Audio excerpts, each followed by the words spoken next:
Welcome back, Spurs fans, to the Sky Depot Football Channel. Today we're doing our predicted ponderings, where we're going to go through and predict the lineup that Nuno's going to throw out there against the Wolves on Sunday, the 22nd.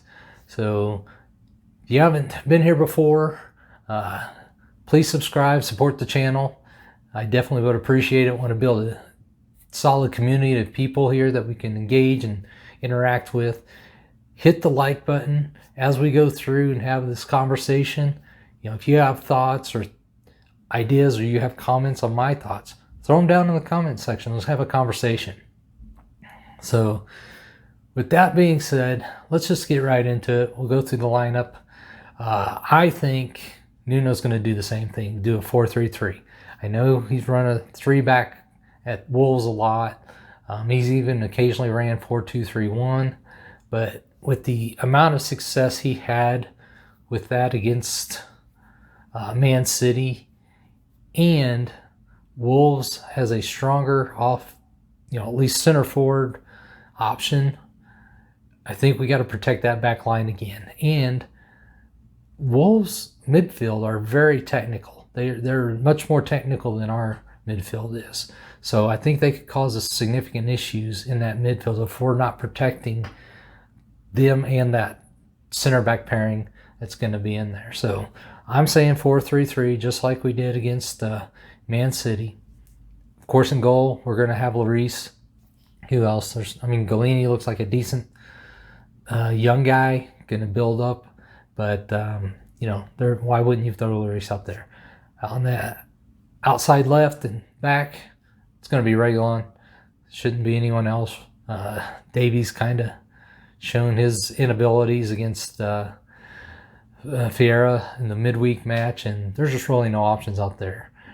In the center pairing, I think he's going to do the same.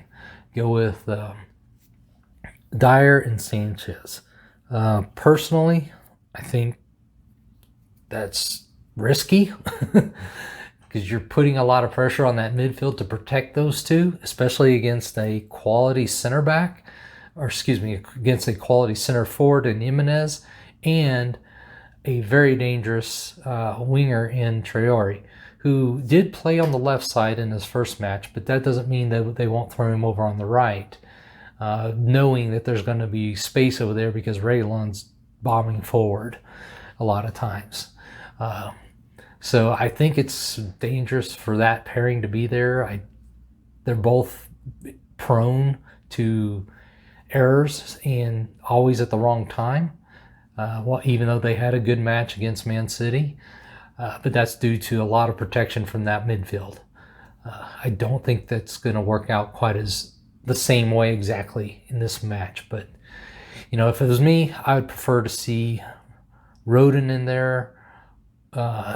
He is, at this point, I think our most intelligent center back. He's got the highest IQ, pitch IQ, and football IQ from watching him, and he does not make mistakes. And he's also our most proactive center back from everything I've seen. We haven't seen much of Romero, but Davies and Dyer are mostly reactive, where Rodon's typically proactive in everything he's doing, which staves off a lot of issues and doesn't put us in bad situations. But that's who I think he will go with, the Dyer and Sanchez. He's not going to change it up after one match, and since they played pretty well that first match. On the right outside back, got to go with who was my man of the match for Man City, was Tanganga.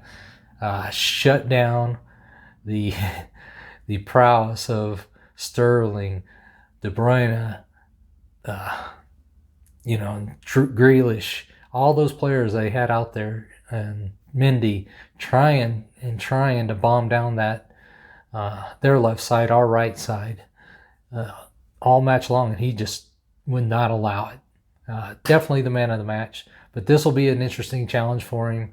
Those are a little bit smaller, definitely, quick type players, where if Traore plays on the left like he did in the first match, he's going to have a big, strong, fast player that he's going to have to go against. And that'll be very interesting in how he handles that. But you got to go with him right now. Doherty, I don't think he's good enough. Even in the Ferreira match, He was decent, wasn't good or great or anything. He was decent in defense. He was horrid going forward. When he would get forward, he would either put the ball into the guy that's right in front of him, or he'd lose it, just give it up. We lost the ball so many times through him on that right flank against Ferreira. It was unreal. And you got to say, they're not going to be as strong defensively as Wolves will be. So there's the likelihood that he would be able to be effective there is very slim. And then Aurier, he hasn't been in a match yet, and he doesn't even seem to get a sniff, which I don't see how you could argue about not putting Tanganga in there right now anyway. He had such an amazing game. On the left mid, I think they'll go back with Dele. Of all the players that played against Man City, he was the least effective player in a lot of aspects. So, he was our weak link, in my opinion, in that match. So, but I think he'll be there. I would prefer to see a Bergwijn or Lo Celso, but Lo Celso had a bad match against Ferreira himself. So we just don't have options. We don't have quality options. And Domble's already been ruled out, so he's not even an option in the midfield either. So I think Dele will be there. In the middle, I think they'll go back with Skip, put him back in the middle. Got off to a rough start against Man City. He's got to get off to a better start. He's got to show more ability to engage and push the ball forward. He just didn't. I mean, he had a solid match, or decent match, once he got out of the first 20 minutes or so. But it's not enough. It's not what we need out of our midfield. We need more. And then there's Højbjerg, who was out on the right. He had a really good match, I think. He had some good passes, pushing the ball forward. He played strong defensively, as he usually does and stuff. So, of all our midfielders, he's the one that you have to say absolutely every time. He's going to be there in the starting lineup. All the other ones, I think, are kind of just about the same right now. So he'll be on the right. Then we go to left wing. I think it's going to be Bergwijn again. In the middle, we'll have Song, and then on the right, we'll have Mora. I don't see any reason to change that front line. They did a very good job. Mora, was a terror out there against Man City, dribbling and just closing down and all. He just caused a lot of havoc. And not just on the wing. He would slide in side a little bit and interchange with Song or whoever, and caused a lot of options. Song, of course, he actually had a lot of interaction, a lot of touches on the ball. Well, way more than Kane usually does have in a match from that central position. And, the ability for these three to kind of move in and out of each other, I think is something that's unique that we don't utilize all the time. And it makes it very difficult for the defenses to figure out what's happening, because it's not a static advance. These guys interchange and interweave with each other a lot, and so it's very hard to pick up and know who's supposed to go with who and who's supposed to take who, and it creates a lot of confusion for that, the holding midfield and then the defense. And then Bergwijn, he had a pretty good match. He had some opportunities he missed, but he also got the assist to Song. It's quality. Now, the one caveat is, Kane could be a contender for this match. More likely that he'd be on the bench than start. But if they did start Kane, I personally would push, of course, Song would be pushed out to the left wing, and then I would push Bergwijn back into Dele's spot. Even though Bergwijn's not a midfielder, he's not really an 8. He will track back. He does help with defense. He works hard. He hustles. I think he would be a better option than what Dele was. I think we get more production out of him. And Dele's not an 8 either. I mean, he's not a midfielder that plays deep. And I don't think that's typically... And so he's kind of... Neither of them would be in an ideal spot. To me, it'd be better suited for Lo Celso to be there, but he didn't have a great match against Ferreira, so I don't know that he's a great option either.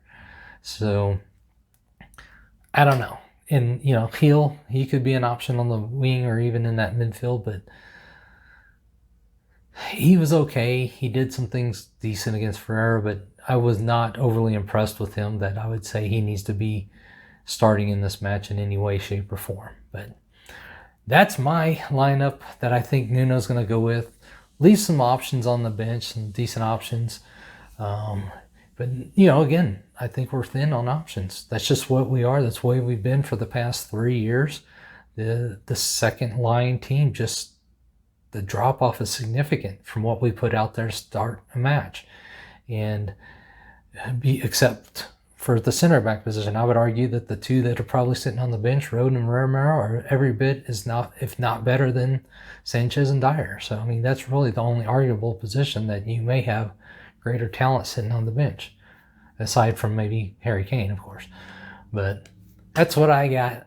I think we'll win 2-1 potentially, but it's all going to come down to what Nuno sets up. So, I could easily see a draw, but I'm hoping for a 2-1 win. I think if we play like we did against Man City, we can pull one out. We can pull a win out on the road. But let me know what you all think. Subscribe if you haven't hit that like button, and come on, you Spurs.